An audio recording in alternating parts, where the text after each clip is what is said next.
Leila, a filha de Charles. Agravantes. Já pensaste, porventura, minha filha, o que foi a dor que me pungiu o coração ao constatar que tu, a quem eu amava acima dos afetos de família, preferiste a morte a sofrer tuas próprias desventuras, resignada ao pé de mim, amparando-se na minha ternura? Charles, em Recordações da Mediunidade. Em existências futuras, porém, certamente encontraria Andréia de Guzmán, a quem devia uma reparação. Que reparação seria essa? Só Deus o sabe. De qualquer forma, Andréia e Marcos não estavam separados para sempre. Eles se cruzariam necessariamente em caminhos de etapas vindouras. O drama da Bretanha. Como são tristes os dramas que se desenrolam no íntimo dos seres humanos, ignorantes das leis de Deus, porque não são capazes de crer, de se deixar tocar pela fé, de se entusiasmar pelo crescimento moral. As mesmas aberturas psíquicas que as tristezas e decepções são capazes de engendrar, também o são os arrependimentos e as mágoas. Dotados com a visão espiritual que consegue também distinguir os complicados elos que se compõem os corpos do homem encarnado, nós, os espíritos, deciframos o teor dos pensamentos de um homem, só por olhar as formas, os coloridos que se refletem em torno dele por suas elaborações psíquicas. Sabemos, se tivermos a visão acostumada, os matizes que distinguem os pensamentos e sentimentos que estão no íntimo de cada um como se fossem livros abertos. Tomados na proporção espiritual, esses mesmos pensamentos, ressentidos do passado, criam sombras e formas horríveis que sinalizam, por sua vez, as afinidades e atraem, qual se fossem ímãs, o que for similar. Assim, espíritos infelizes que vagam pela terra, somados aos desafetos e cobradores que só esperam que suas energias sejam compatíveis para agir, entram em contato com esse chamamento do campo astral, qual se fora saboroso odor de comida ao faminto. Miguel Garcia era desafeto da família Guzmán, apesar de ter sido irmão colasso da Condessa Constância, e muito se enternecer por ela, porém, já adultos, Constância o desprezava como homem, e isto muito magoava. Sofreu o desprezo também de Dom Carlos, depois de ter expulsado sua protegida Nina, que não era outra senão a própria Leila em encarnação expiatória.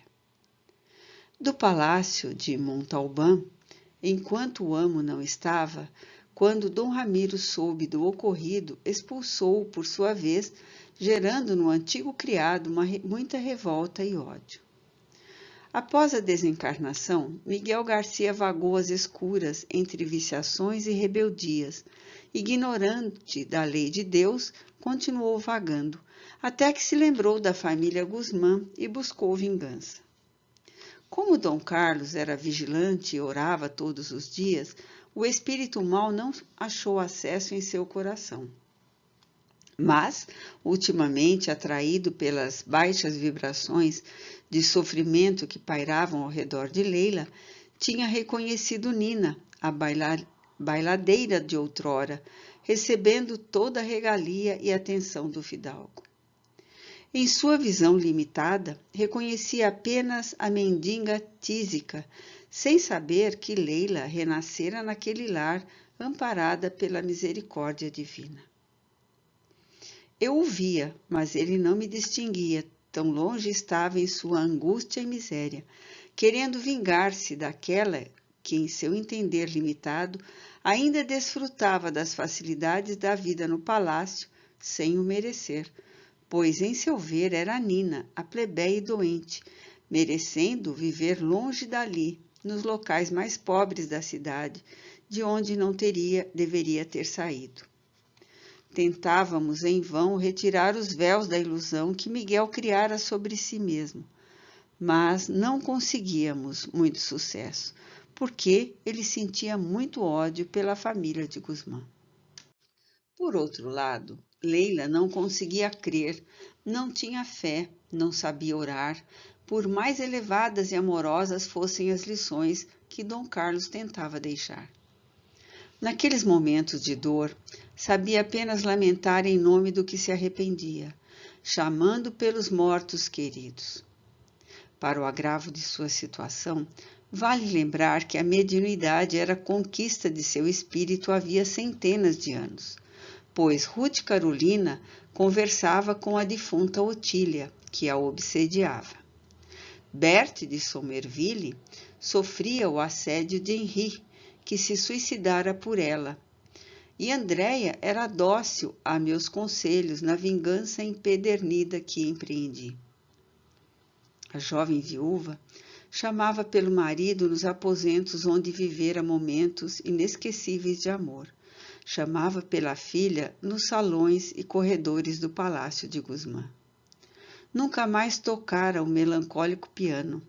Não saía, não fosse ao cemitério, e apesar dos apelos do pai amoroso, ela enlouquecia lentamente pelas influências que atraía. A despeito da edificação do evangelho diário, o qual Dom Carlos impunha ao ambiente, quer em presença de Leila ou não, os pensamentos confusos e repletos de remorsos da viúva iam se emaranhando nos dois planos, pois Roberto, que despertava nos leitos confortáveis a que tinha direito, se inquietava, querendo atender aos apelos lamentosos da esposa, fazendo-se confuso após a morte. Apesar de ter ficado deprimido, contraindo de suas próprias pesquisas o mal que vitimou seu corpo, ele apresentava a carta de serviço no bem, cuidando dos doentes, e isso atenuava sua falta. Em comparação com Miguel Garcia, Roberto estava muito melhor em vibrações e consciência de si mesmo. Somente em relação a Leila, confundiu o tempo em que viveram juntos com os sentimentos de abandono e traição que sofrera, querendo a todo custo revê-la, tocá-la, falar-lhe como se pudesse cobrar suas ações como se marido ainda fosse. Dom Carlos, que era alma dedicada e estudiosa, há muito tempo sentia em si mesmo as manifestações da mediunidade de clarevidência e distinguia em suas reuniões o vulto negro que se apossara de Leila depois de seu regresso ao palácio. Orava então por ele, sabendo tratar-se de Miguel Garcia, sinceramente pedindo perdão, pois sabia devedor para com ele sua mãe Rosária, quando não conseguira ter a piedade que o cristianismo impunha. Miguel Garcia era capaz de perceber as vibrações da prece em seu nome e do perdão que era pedido, mas não seria ainda capaz de perdoar. Por isso seguia atrapalhando Leila, como fiz em tempos remotos de obscuridade de sentimento. Num dia em que me dispunha à vigília diária, fazendo volitação de amparo e reportagem sobre o estado da querida Leila, eu a vi deitada, onde mandara estender a espreguiçadeira para contemplar, por algum tempo, o retrato pintado de seu esposo falecido. Tanto era a saudade que tomava o seu coração. Penetrei facilmente seus pensamentos, onde a figura do marido, relembrado, ainda nas reservas do jovem enamorado, fazia uma de suas primeiras declarações de amor. Dizia ela com ternura: Vossa beleza atordoa-me, vosso cabelo com este suave brilho avermelhado é diferente de tudo que conheço, e vossos olhos, vossos olhos, senhorita, o que não daria para tê-los sempre preso aos meus em casta admiração. Seria tão feliz se vossas habilidosas mãos pudessem constar entre as minhas para que eu as acariciasse. Ao que ela respondia, acanhada, mas cheia de si, baixando os olhos, lisonja.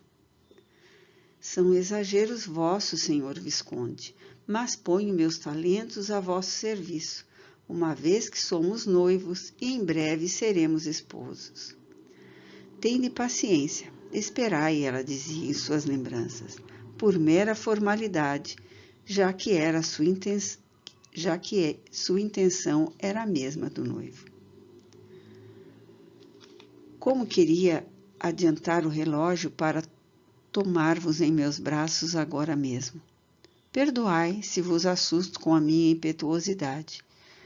Enquanto o jovem polido tomava todos os cuidados para com a donzela prometida, ela, que não se assustara, procurava meios de atendê-lo e pensava onde poderia conceder um beijo no momento em que estivessem a sós, sob as escadarias, à saída da porta, dentro da carruagem. Os pensamentos se cortaram e foram ter sequência em outro dia, onde os dois passeavam pelos parques na imensa propriedade de Guzmán, sozinhos, também nos tempos do noivado, porém às vésperas do casamento.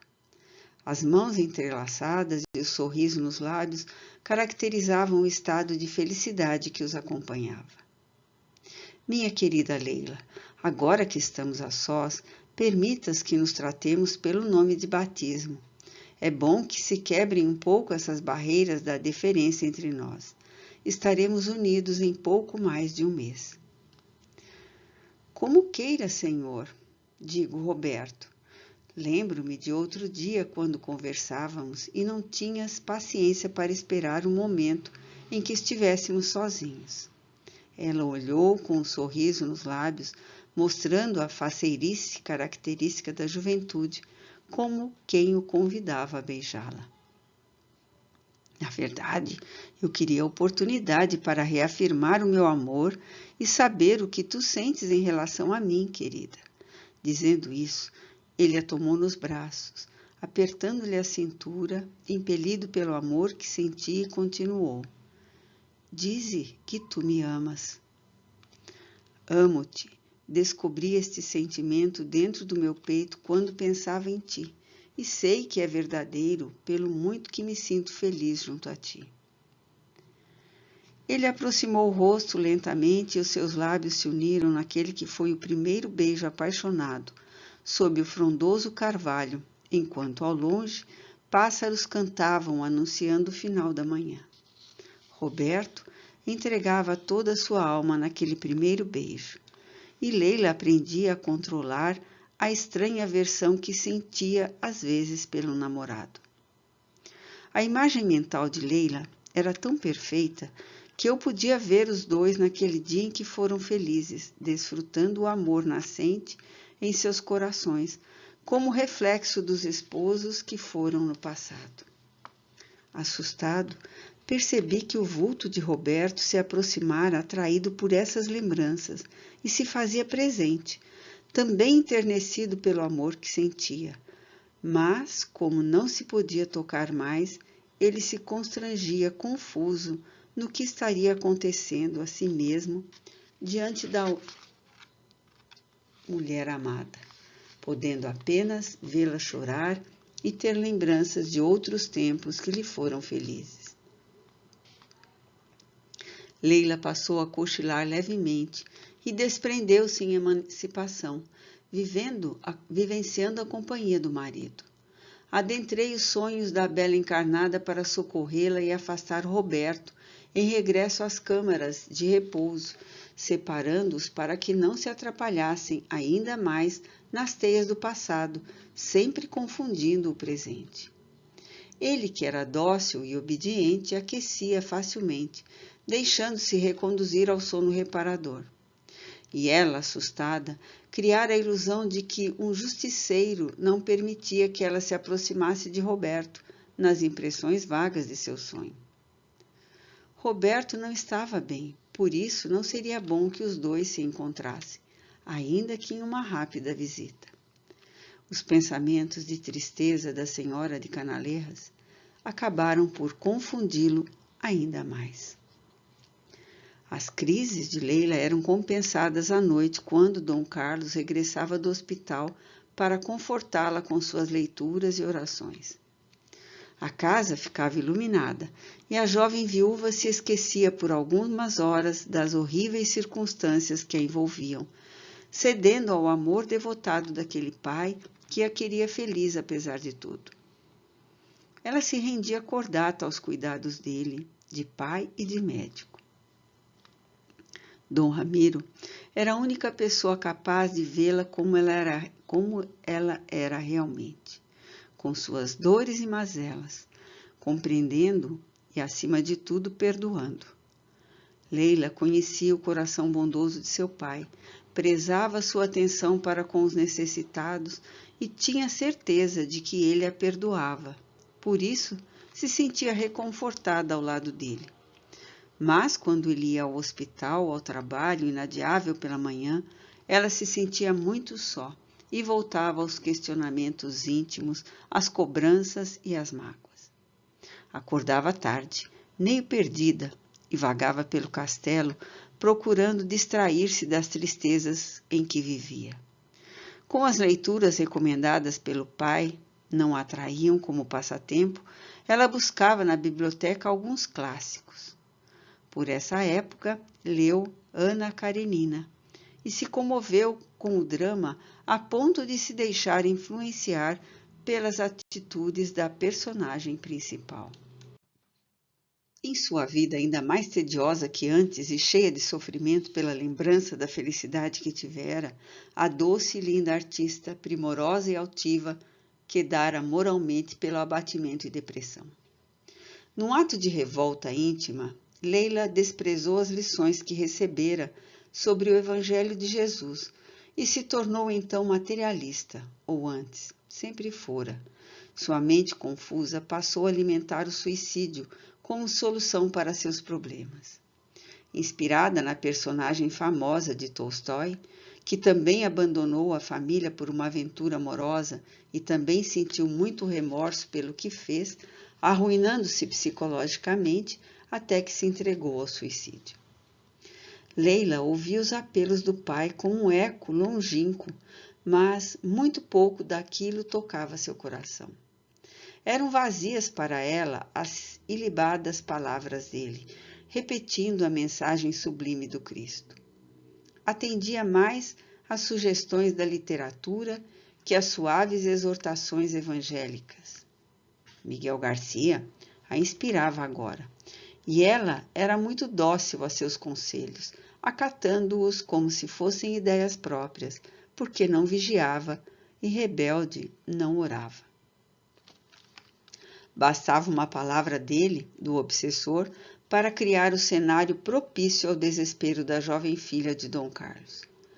Miguel se divertia, enviando ordens desconexas, sugerindo ações de revolta, soprando outras ideias que aumentassem as mágoas. As suas cenas preferidas, retiradas dos refolhos da memória da própria Leila, eram os bracinhos estendidos de Lelita e o olhar choroso que pedia: "Mamãe, não vá." Mas Leila seguia resoluta rumo ao desconhecido, que foi capaz de promovê-la a pianista renomada e a mãe negligente. O olhar treinado de um espírito, conforme expliquei, é capaz de adentrar os pensamentos dos encarnados, sugerindo e moldando cenas, imagens, soluções mirabolantes. E no caso de Leila, essas imagens mentais eram aceitas e acalentadas em seu íntimo, confundindo ainda mais. A ideia do suicídio era formada entre as soluções viáveis, fáceis e rápidas para os problemas, como se esta porta falsa levasse a algum lugar que não fosse o sofrimento. É tempo de relembrarmos o senhor conde de Saint Patrice, o famoso Marcos de Villiers, que roubou de Leila outrora o casamento prometido com seu primo amado Alexis de Guzmán, e agora tinha roubado sua honra e sua paz. Eu não o conhecia bem nesta encarnação e guardávamos mais as lembranças do século XVII, quando ele a havia desonrado, mas, por amor a ela, quis casar-se e remediar o erro. Depois de sua morte, dedicou parte de sua fortuna aos pobres em nome de Andreia e orou por ela porque a amava. Apesar de Marcos ser espírito considerado como de boa vontade, amava desesperadamente Leila desde muitos séculos e tentava ser seu esposo ou amante a todo custo, apesar de ser sempre preterido. Ele sentia a forte impressão do passado quando a tinha seduzido com apenas 16 anos para forçá-la ao casamento, e ela, pressionada, lhe escapara pelo suicídio. Este fato ficara-lhe retido na alma, como erro irremediável, e apesar das orações e de sua transformação para o Cristo, aquele sentimento de culpa o atormentava quando estava novamente diante dela. Queria fazer alguma coisa para remediar-se, queria provar a ela que poderia ter dado certo. Classificava o que sentia com o nome de amor, que se tornara doentio pela suspeita de que Leila lhe escaparia novamente. A dúvida e a paixão desequilibrada acabaram por ditar seu comportamento, agora egoísta em relação a ela. Eu sabia, porém, que ele lhe devia uma reparação, e essa reparação não seria outra senão o devido respeito. Devia vê-la prometida em casamento novamente, agora com Roberto, e conter-se. Marcos deveria ter calado o peito ardente diante da paixão que Leila despertava nele. Mas ele era também muito jovem e impetuoso. Apesar da boa intenção, que era se casar com ela e dos reflexos de ter sido preterido, ele nutria um sentimento sincero. Leila não o recusara, apenas dissera não ser um momento propício, e ele, apaixonado e imaturo, não percebeu que aquelas palavras poderiam ter sido proferidas por qualquer motivo outro que não fosse o amor. Leila não o amava, só não queria perder o admirador ou criar outros problemas na família. Fiquei impossibilitado de seguir Leila quando ela fugiu, mas, agora que retornara ao lar, seus pensamentos se voltavam para o passado. Eu podia perceber e distinguia o espírito Marcos, propondo aventuras, mas desta vez em nome do orgulho de artista, que era sua desculpa para o egoísmo de tê-la junto a si. Também deixei de perceber o assédio de Marcos a ela, quando me ausentei da terra por alguns meses a pedido de Oliver de Guzmán, em trabalhos do meu próprio adiantamento moral. Talvez ele, Oliver, como espírito elevado que era, tinha percebido que eu sofreria se descobrisse o papel de Marcos na vida de minha nora do coração. Leila e Roberto desfrutavam a felicidade conjugal. Lelita completava 5 anos e tudo corria bem, ou assim eu entendia. Naquele dia, porém, vi certas cenas vividas por Leila junto ao citado cavalheiro, pela tela mental daquela que nele pensava. Ele era bem moço, galante e presunçoso, como todo jovem, e atirava-se às aventuras em nome do talento que possuía, já que sua fortuna de conde há muito tinha deixado sua família. Cercara Leila nos saraus, nas festas, e até mesmo, como narrei, a confrontara certa vez na igreja, oferecendo seu amparo para a loucura de fugir e melhor expressar a arte musical. Seduzido pela beleza inocente da jovem condessa de Guzmán, era um aproveitador que tivera antipatias por Roberto e desprezava Dom Carlos por ele ter permitido que sua musa se casasse tão jovem. Em sentimentos confusos, eram reflexos também de sua encarnação no século XVII, onde tivera desentendimentos com os 2 parentes de Andreia. O talento de Leila, muito superior ao dele próprio, Marcos somado à sua beleza, fizeram dela alvo de sua cobiça como homem e como artista. Queria tê-la a qualquer custo, e quando a soubera prometida em casamento tão cedo, onde suas chances de se aproximar se viam reduzidas, articulou um plano para seduzi-la, oferecendo a única coisa que ele sabia que ela não possuía: liberdade. Como nos séculos passados, ele a queria, reconhecia-se excluído de sua vida. Não poderia permitir que isso acontecesse uma segunda vez, embora não se lembrasse disso. Aproximou-se naquele dia, na igreja, disposto a tudo, até mesmo a raptá-la se ela se opusesse ao amor dele.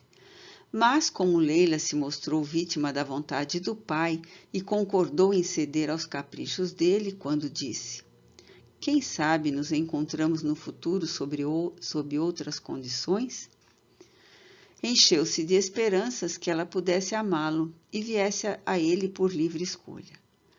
Sem querer precipitar os acontecimentos, visto que Leila era muito nova ainda, não passava de uma criança, esperou. De tempos em tempos, após Lelita ter completado 5 anos, os dois passaram a trocar cartas sigilosas por meio de um esquema combinado com os criados da casa, ou em esconderijos pelo bosque do Palácio de Guzmán, perto do muro, ou mesmo na quinta de Vilares, se Leila lá estivesse. Assim, nessas correspondências, mais e mais, Marcos ia escondendo seu caráter invejoso e revelando um amor aventureiro que realmente sentia. Ele a queria por amante e combinava 1000 maneiras de vê-la e tê-la nos braços. Mas a jovem esposa, ciente de seu dever de mãe, sempre se esquivava dos assédios, embora não tivesse forças morais para encarar com a correspondência, para encerrar com a correspondência, porque, em seu ver, necessitava da aventura de ter um artista apaixonado por ela. As cartas passaram a ser sua distração e sua esperança de aventura que extinguia seus dias de tédio. Marcos parecia enlouquecer de paixão. Queria encontros, mas ela resistia, receosa da filha e do marido. Em pensamento, entregava-se a ele, sonhava com ele, queria segui-lo e largar mesmo tudo que tinha, numa busca desenfreada pelo diferente, pela liberdade, pela arte que exercia. Este desatino foi tomando forma em seu íntimo, crescendo e se avolumando como a única esperança de acabar com a prisão em que vivia. Leila estava, por aqueles meses, completamente esquecida do amor e dos conselhos de seu pai, que a via diariamente, mas a jovem filha escondia do progenitor suas aspirações íntimas. Tristemente, afastava-me dela quando relembrava Marcos, pois aprendemos a respeitar suas escolhas, por pior que fossem. Mas me ressentia da traição em nome de meu filho do coração, e não estava mais em posição de me abater por tal. Outros amigos iluminados pelas benesses celestes também não podiam se aproximar, pois a jovem esposa nunca orava, mantendo seu pensamento confuso. Luís de Guzmán aconselhou-me suavemente a esperar oportunidade para auxiliar, porque nada poderíamos fazer, e a me afastar sempre que ela relembrasse suas aventuras. Fraquejei ainda uma vez, penetrando o pensamento de Leila, no intuito de procurar outros indícios que a levaram a fugir da vida que levava, e revi a cena de sua partida. Curioso que estava de suas razões e já desconfiando que sofrera alguma pressão da parte do conde de Villiers. Flagrei o momento em que ela adentrava a carruagem de aluguel, às portas de casa, com lencinho delicado aos olhos, fungando baixinho, enquanto remoía intimamente. Não posso enlamear o nome tão justo e bom de meu marido, ou a honra de meu pai junto com os meus desatinos. Acredito que as chantagens de Marcos se efetivarão se não o seguir desta vez. Agora entendo o preço dessa aventura. Deixar minha filha, deixar meu lar. Ó irresponsável que fui nestes meses, por assinar aquelas cartas comprometedoras, onde declarava meu amor, marcava encontros, sonhava aventuras. Fui mesmo tola, por confiar no caráter mesquinho e egoísta deste homem, ao qual me vejo obrigada agora a me submeter. Não tenho opção senão fugir sem justificativa. Perdoe-me, querido Roberto. Perdoa-me, meu pai querido. Depois que passou para a carruagem de Marcos, rumo à estação de trem, descobriu que, juntamente com a aventura, entregava sua felicidade nas mãos daquele aventureiro. Não creio ainda que vieste, senhora condessa. Dize que sonho ou que deliro por ver-te tão linda, ou melhor, decidida a seguir-me, dando expressão a teu imenso talento? Como pode ser tão dissimulado, Marcos? Estou aqui forçada pelas circunstâncias. Nunca revelaria aos meus familiares o romance que tivemos, como se precisasse comparecer a um tribunal de família que decidisse sobre o meu destino. Nota explicativa 26. Talvez Leila estivesse alguma lembrança ou forte impressão de sua encarnação como Andréia, onde participara como ré num tribunal de família que decidiu seu destino. Agiste mal em coagir-me. Não me sinto confortável, e se vou contigo é para a expressão da arte, que amo e não pretendo me aliar ao teu lado só porque viajamos juntos. Eu sei que... Neste momento, o conde de São Patrício se sentiu ultrajado pelas palavras de sua companheira de viagem e, querendo provar que a amava ou que este amor louco o levara a coagi-la, atirou-se sobre Leila com a falta de jeito com que os imprevidentes agem e a tomou nos braços, forçando-a aos seus carinhos. Não sabes de nada, agora serás minha mulher. A triste sequência de pensamentos se interrompeu, até que ela voltou a pensar em outro diálogo. Ressentida do passado, cheio de desatinos, chegou a se lembrar de quando descobrira outras revelações do homem que agora tinha direitos sobre ela, e reviu mentalmente quando ele entrava em aposentos muito simples, parecendo de uma pensão barata, e a tomava nos braços com certa violência, dizendo: ó, talentosa Leila, meu amor, quero que todos saibam que és minha agora, que venci a petulância de teu esposo pelo talento de artista, e ele, como médico frio e insensível, perdeu a ti, que és pura sensibilidade. Vês como somos compatíveis? Ele é um miserável incapaz de fazer a própria esposa feliz. Merece a traição. Não sabe honrar-te em consideração ao teu talento. E mais contido completou: tocaste muito bem esta noite. Colhi elogios entre os músicos para ofertar-te, querida. Não precisas dar mostras disso a toda hora. Quando estamos diante da orquestra, Marcos, sinto-me tolhida, envergonhada. Não somos casados. Foi o que a fidalga respondeu. Leila o empurrou suavemente para distanciar-se um pouco do aperto violento de que era vítima. Depois o odiou mais por ele tripudiar sobre seu marido como se fosse o vencedor e ela o troféu. Mas pouco depois, passando a ouvir o que o maestro e os músicos disseram sobre a apresentação dela, inflou-se de orgulho e aceitou a adulação em nome do interesse daquele homem pelo qual era assediada. Diziam eles que tuas mãos de fada roubaram a cena, que és perfeita e que nós todos não fazemos mais do que receber os méritos pelos teus talentos. Ela cedeu aos carinhos daquele que falava por puro amor próprio, bajulada e enaltecida em seus talentos e em suas virtudes, transformava-se, cedia e se deixava arrebatar pelas palavras, às vezes sinceras, muitas outras não. Dom Carlos tinha razão e conhecia muito bem a filha quando dissera que ela tinha a marca do orgulho em seu caráter e por isso sucumbira, constrangida de revelar a verdade ao marido e pedir-lhe perdão. Leila se sentia desgraçada, culpada e terrivelmente triste, mas nunca pediria perdão ou voltaria ao lar, porque seu orgulho a impedia. Em seu ver, pedir perdão a Roberto seria rebaixar-se, admitir que errara, reconhecer que atirara fora a própria felicidade em nome de uma aventura.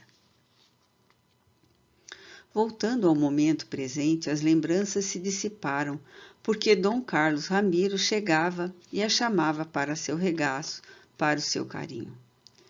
Leila se levantou do canapé, ajeitando os cabelos amassados pelo tempo que ficara deitada, enxugou 2 lágrimas que teimavam a escorrer e caminhou até a sala de estudos, onde o pai a esperava. Como era costume, leram o Evangelho segundo o Espiritismo, e quando a oração do lar se findou, Dom Carlos tinha 2 assuntos a tratar com ela. A viagem que precisava empreender de volta a Madrid, para ver Constância que piorara, e ele queria ainda conversar com a filha sobre o conde de São Patrício, saber o que ela pretendia ainda com ele. Os 2 conversaram e seguimos o diálogo, sempre repleto de lições grandiosas por parte de Dom Ramiro, que era espírito adiantado moralmente havia alguns séculos. Começou o senhor de Guzmán, ciente da fragilidade de Leila. Gostaria que viesse comigo, minha filha. Precisamos visitar tua mãe, que está novamente enferma. Estou organizando nossa partida para a próxima semana. Será bom que saias de Lisboa, que respire outros ares. E Madrid, como é lugar diferente, há de te fazer bem. Não posso ir, papai, exclamou a jovem viúva, fechando sobre si o manto negro de seu luto e continuou. Não poderia enfrentar o olhar de reprovação que mamãe verterá sobre mim. Não estou pronta a encará-la. Por favor, não me obrigues a segui-lo até Madrid, pois meus desgostos me seguirão onde estiver. Não há paz por lá como não há aqui. Mas não posso te deixar só. A paz está dentro de nós, como nos ensinou o Mestre que nos guia nas sendas da terra. Busca a paz em Cristo, Leila. E depois de uma pausa, como se pensasse, nas próprias palavras continuou. Quisera que tua mãe não se tivesse retirado do nosso convívio, e sim permanecesse conosco. Mas agora que está enferma, não pode voltar. Nem sequer contei a ela sobre a morte de Lelita. Os 2 olharam ao mesmo tempo para o canto do gabinete de estudos, como se percebessem a movimentação em nosso plano. A condessa Luísa de Guzmán se fazia presente, inspirando o querido amigo Dom Carlos que não deixasse Leila sozinha naquele palácio. Como os 2 encarnados tinham certa sensibilidade mediúnica, sentiram ambos que as vibrações se elevavam e se enterneceram à lembrança do nome da menina que fora filha e neta. Por que não aproveitas para ir comigo ao hospital? Por que não te consagras à caridade? Esqueceria tuas dores, ainda que por algumas horas, querida. Pensas que eu consigo esquecer o sorriso de Lelita? Não, nunca esquecerei, mas auxilio as outras crianças em nome dela. Não estou pronta para isso, papai. Faz apenas 6 meses que regressei. Ela tentava expor o turbilhão de emoções que lhe passava pela cabeça, mas não conseguia expressar nem a metade do que sentia. E Dom Carlos, espírito bom e amoroso, não o podia adivinhar e nem poderia supor que houvesse dentro da filha a sombra do suicídio. Se ficas então, minha filha, mandarei chamar teu novo noivo para te fazer companhia. Aliás, Gostaria de saber o que pensas em fazer daqui a alguns meses quando o luto terminar. Casas-te de novo? Quero que tragas o senhor conde de São Patrício, para que eu o conheça de maneira devida como teu pretendente. O semblante de Dom Ramiro denunciava o desgosto naquelas palavras, mas não via outra solução para o problema em que Leila se atirara. Se ela decidira deixar a família em nome de uma aventura com um cavalheiro desconhecido, melhor seria conhecê-lo. Oh, 1000 vezes não, caro Charles. Não suportaria ver esse homem outra vez em minha vida. Ele que me influenciou e convenceu a deixar o meu lar. Ele que me usou pelo meu talento para expor-me a esse vexame. Que me adulou em nome do orgulho de me ver numa pianista famosa. Não suportaria encará-lo novamente. A jovem viúva se levantou para passear pelo gabinete do pai. Parecia ainda uma vaga sombra do que fora, enquanto o luto a deixava mais pálida e magra. Dom Carlos apiedou-se da filha, e as boas vibrações de Luís de Guzmán transformaram aquele sentimento em energias dulcificadas em favor da enferma. Mas, querida Leila, se o desprezas tanto, por que o seguiste? O pai se levantou também e foram olhar pelas vidraças os grossos pingos de chuva que começavam a cair, fazendo barulho no telhado e na janela. Lá fora, as nuvens escuras revelavam a tempestade, deixando tudo mais lúgubre pela pouca luz. Leila continuou. Estava enganada, meu pai. Somente quando não tinha mais solução, percebi que aquele louco não tinha fortuna e talvez por isso tenha querido minha companhia. Sabes que isso não importa, Leila, mas se ele não te disse que te amava, não te fez juras de amor, tu acreditaste por quê? Por que o seguiste neste desatino, minha filha? Sim, ele as fez em princípio, e eu acreditei nas tolas revelações como se fossem verdadeiras. Deixei-me levar pela mentira, até que percebi algumas declarações de que ele entendia meu marido frio e insensível à minha arte, o que não era verdade. Falou depois que não suportava a ideia de que o senhor me tivesse casado tão jovem, Charles. Ele tripudiava e mentia. Enganou-me com aquelas palavras dulcíssimas sobre amor, mas no fundo nutria desafeto por ti, papai, e desprezava Roberto por minha causa. Fui culpada em dar-lhe atenção, mas a princípio eu o fazia em nome da arte. Depois, num desejo de liberdade, queria ficar longe do amor de Roberto que me sufocava. Lelita exigia o meu tempo, por ela parei de praticar o piano, e Marcos achava isso abominável. Ela enxugou mais uma vez as lágrimas que teimavam em descer. Depois, resolveu contar ao pai as razões de suas atitudes, como se tudo estivesse guardado dentro dela havia muito tempo. Tamborilando os dedos nas largas molduras da janela, como se fossem teclas de piano, sussurrou. Na verdade, Marcos foi vil quando me forçou a segui-lo, ameaçando revelar a Roberto que éramos amantes, o que, à época, era mentira. Mas ele estava de posse de algumas cartas minhas jurando amor. Fui ingênua e as assinei na certeza de que era amada e ele nunca se voltaria contra mim. Dom Ramiro estava estarrecido diante da trama que fizera Leila sucumbir. Silenciou, procurando orar por ela e por toda aquela mal resolvida situação.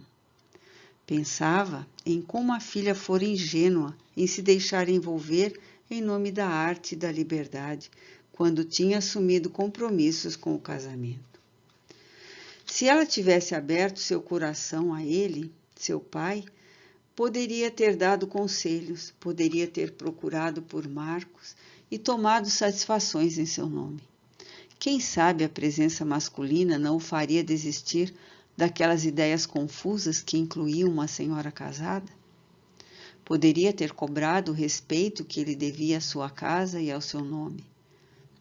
Depois de muito cismar, voltou a pensar no futuro, porque, infelizmente, sobre o passado, nada mais poderia ser feito.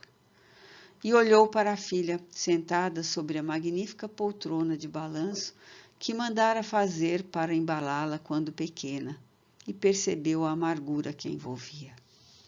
Admirando mais uma vez aquele rosto angélico que tanto amava, agora marcado pelas dores, relembrou o sorriso cativante e espontâneo que ela possuía, e indagou a si mesmo se Leila voltaria a sorrir. Em breve, Dom Carlos regressaria a Madrid para estar com Constância, que piorara. Em vão pedia para que a filha o acompanhasse na viagem, ao que sempre recebia negativa. Por isso foi protelando a partida. Como poderia deixar Leila se pressentia uma sombra junto dela? Se Constância chorava por se sentir desamparada, como não ficaria Leila sem ele? O pai, preocupado, concluiu pelas respostas de Leila que Marcos não era uma opção, se ela nunca mais queria vê-lo. Passou a meditar sobre a posição que precisava se resolver e orou com todas as forças de seu coração. Vi que Luíse o amparava e sugeriu o sono, para depois intuir-lhe que pedisse a Constância para vir a Portugal.